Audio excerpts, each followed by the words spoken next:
विधानसभा के बजट सत्र का दूसरा दिन है। विधानसभा में सदन की कार्यवाही जारी है। दूसरे दिन राज्यपाल के अभिभाषण पर चर्चा हुई। चर्चा के दौरान सत्ता पक्ष और विपक्ष में तीखी बहस भी देखने को मिली। प्रश्नकाल के दौरान हुड्डा ने नेता प्रतिपक्ष का मुद्दा उठाया। कांग्रेस विधायकों ने जमकर हंगामा किया। गीता भुक्कल ने भी ओपी धनखड़ पर हमला बोला। बादली के विधायक कमजोर, जो विकास नहीं करवा पाएंगे, भुक्कल का यह बयान सामने आया है। कृषि मंत्री ओम प्रकाश धनखड़ ने आरोपों पर जवाब भी दिया है, सफाई भी पेश की है।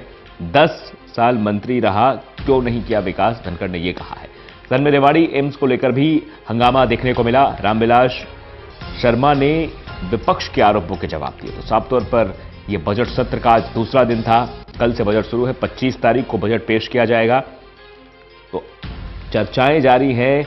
विपक्ष लगातार सत्ता पक्ष पर हावी दिखाई दे रहा है। कृषि मंत्री ओपी धनखड़ पर कई सारे आरोप भी लगाए गए कि विकास नहीं किया गया। बादली के विधायक बिल्कुल कमजोर हैं, ऐसे गीता भुक्कल की तरफ से आरोप लगाए गए, जिसको लेकर उन्होंने अपने आरोपों पर सफाई दी कि मैं इतने सालों से मंत्री रहा तो मैंने विकास किया या नहीं किया, जनता जानती है। चर्चा के दौरान सत्ता पक्ष और विपक्ष में तीखी बहस भी देखने को मिली। तो साफ तौर पर बजट सत्र है। काफी अहम मायनों में यह बजट सत्र माना जा रहा है, काफी खास है, क्योंकि इसके बाद लोकसभा चुनाव है, फिर विधानसभा चुनाव है। तो ये एक आखिरी बजट सरकार कह सकते हैं, सरकार के 5 साल के कार्यकाल का ये आखिरी बजट है। इस बजट में सरकार क्या कुछ करती है, क्या कुछ योजनाएं जनता को मिलती है, जनता को कितना लुभा पाती है, कितना लॉलीपॉप दे पाती है, ये इसी बजट से तय होना है। सुनिश्चितता इसी बजट से होगी और इसीलिए सरकार भी इस पर फोकस कर रही है कि जल्द से जल्द इसमें कुछ ऐसे प्रावधान प्रस्तुत किए जाए। 25 तारीख को बजट पेश होना है, वित्त मंत्री बजट पेश करेंगे, तो उसके बाद क्या कुछ स्थितियां बन के आएंगी, कितना फायदा आने वाले लोकसभा चुनाव या विधानसभा चुनाव में हरियाणा बीजेपी को मिल पाएगा,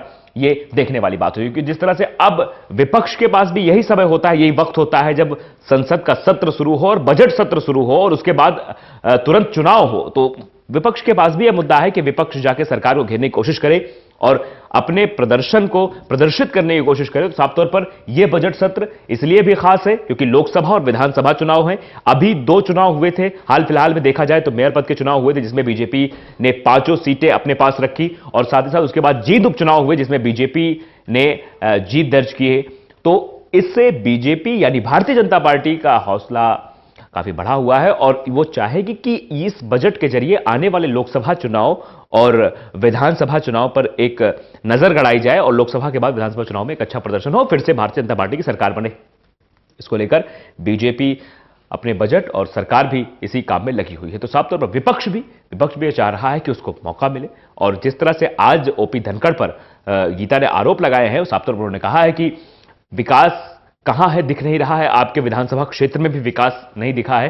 तो जिस तरह से ओपी धनखड़ अपने आरोपों का जवाब देते नजर आए, सरकार अब जवाब दे रही है जो भी आरोप विपक्ष की तरफ से लगाए जा रहे हैं। अनिल संवाददाता हमारे साथ इस खबर पर जुड़ चुके हैं। अनिल, साफ तौर पर देखा जाए तो बजट सत्र का आज दूसरा दिन है, तो दूसरे दिन क्या कुछ चर्चाएं हुई, कौन से मुद्दे सदन में हावी रहे? जी, आज बजट सत्र का दूसरे दिन है। राज्यपाल अभिभाषण पर चर्चा हो रही है सदन में और इससे पहले प्रश्नकाल था।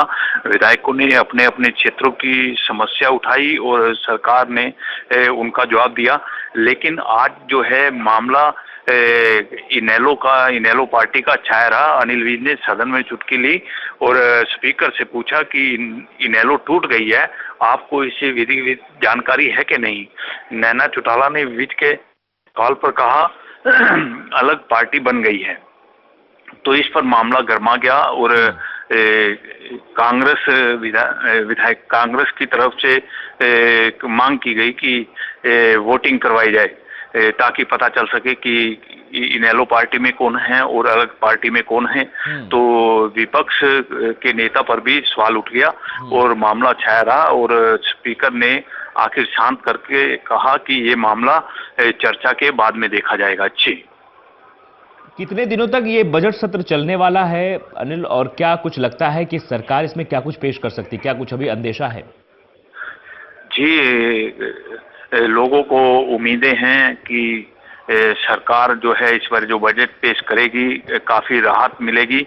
और आपको बताऊं कि चुनावी साल भी है और बजट उम्मीद की जा रही है कि लोगों को राहत दी जाएगी। और जो सदन है, सदन की कार्रवाई जो है 27 फरवरी तक चलेगी और 25 फरवरी को 11 बजे जो है बजट पेश किया जाएगा। अच्छी नहीं, साफ तौर पर चुनावी साल है अनिल, और देखा जाए जिस तरह से लोकसभा चुनाव भी साथ है और उसके बाद विधानसभा चुनाव है, तो काफी मायनों में ये बजट सत्र अहम हो जाता है। और बजट जो 25 तारीख को पेश किया जाएगा, क्या लगता है किन किन चीजों पर सरकार फोकस करे तो सरकार को हो सकता है कि आने वाले समय में फायदा हो, और सरकार किन किन फोकस कर रही है?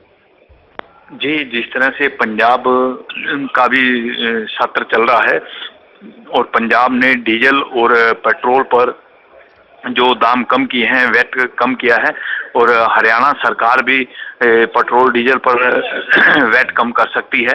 और इसी तरह लोगों से जो है किसानों के लिए भी कुछ ना कुछ कर सकती है, और जो लोगों को इस बजट से काफी राहत है। और सरकार जो है चुनावी वर्ष होते कुछ ना कुछ ऐसे घोषणाएं करेगी जिससे आने वाले समय में चुनावों में भाजपा को लाभ मिल सके। जी।